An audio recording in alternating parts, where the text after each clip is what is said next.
Warning to viewers, this is not the most important subject, but it is one that both of the presidential candidates can't seem to stop talking about. Donald Trump spent his early morning on a Twitter rant. Once again, Trump took aim at former Miss Universe Alicia Machado. A little after 5 a.m., Mr. Trump tweeted this, quote, "Wow, crooked Hillary was duped and used by my worst Miss U. Hillary floated her as an angel without checking her past, which is terrible." He followed up about 15 minutes later with this. "Did crooked Hillary help disgusting, check out sex tape and past, Alicia M. become a U.S. citizen so he could use her in the debate?" The Clinton campaign fired back with a tweet storm of its own. Quote, "This is unhinged even for Trump." A few notes, followed by this. Tweet, "What kind of man stays up all night to smear a woman with lies and conspiracy theories?" And Trump had a response for that. "For those few people knocking me for tweeting at 3 o'clock in the morning, at least you know I will be there, awake, to answer the call." A political panel is back from National Review, Jonah Goldberg, and from the Washington Examiner, Susan Ferriccio. Before we play this, Hillary has certainly been critical of the way Donald Trump allegedly treated Alicia Machado.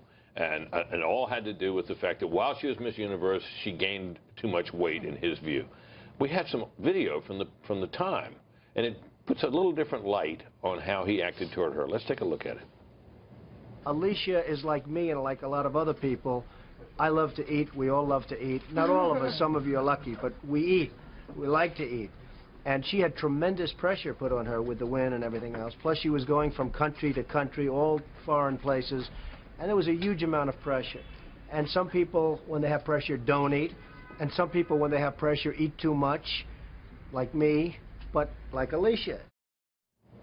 He went on to say that he and Alicia and a personal trainer were going to work on her weight and we're going to get her back to looking as beautiful as ever for the following year's pageant. So, folks, how long can this keep going on? Susan? Well, first of all, this started on Monday night at the debate when Hillary Clinton brought up the fact that he had, at one point in the distant past, referred to her as Miss Piggy, I think. Yeah. And Miss House Cleaning. Miss Housekeeper or something. Miss Housekeeper, yeah. Okay, so now, this is alleged. We don't have any proof that he actually said those things. Right. Alicia Machado says it, Hillary says it, but that's it, right? So the bait went out. And as we all knew, Trump took it, and now here we are on Friday night, and this thing is not over.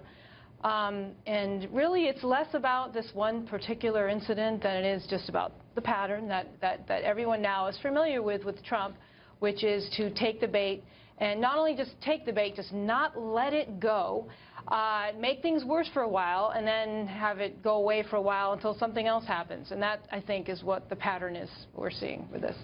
Yeah, no, I think that's right. I think it's sort of silly to talk about the bait in a certain way.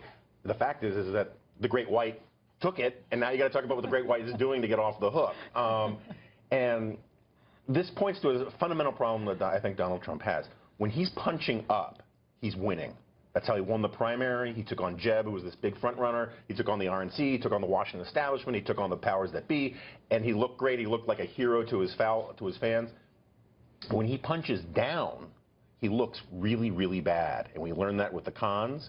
We're learning that with this. It looks very unpresidential. It looks beneath him, and it looks like he doesn't have a good temperament. He needs to learn how to drop taking bait like this, because you know there are going to be a lot more attempts to bait him, and there's every reason to believe they'll work. And we now, in addition to dueling tweets about the former Miss Universe, we have dueling issues involving foundations. Both Donald Trump and Hillary Clinton, their foundations have both come under intense scrutiny during this 2016 election.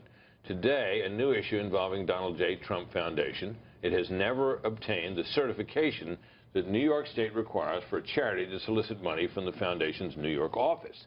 That is according to the New York State Attorney General's office. Your thoughts on this, Jonah?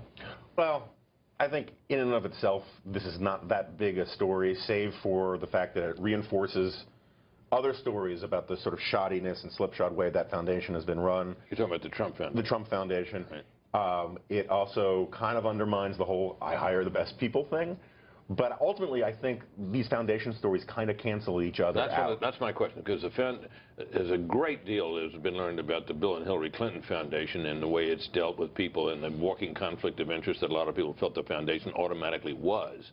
So does this really take that issue off the table in your view, Susan? Well, that, I think, is perhaps the biggest problem with this. It's like Jonah said, in and of itself, I don't think it's that big of a deal.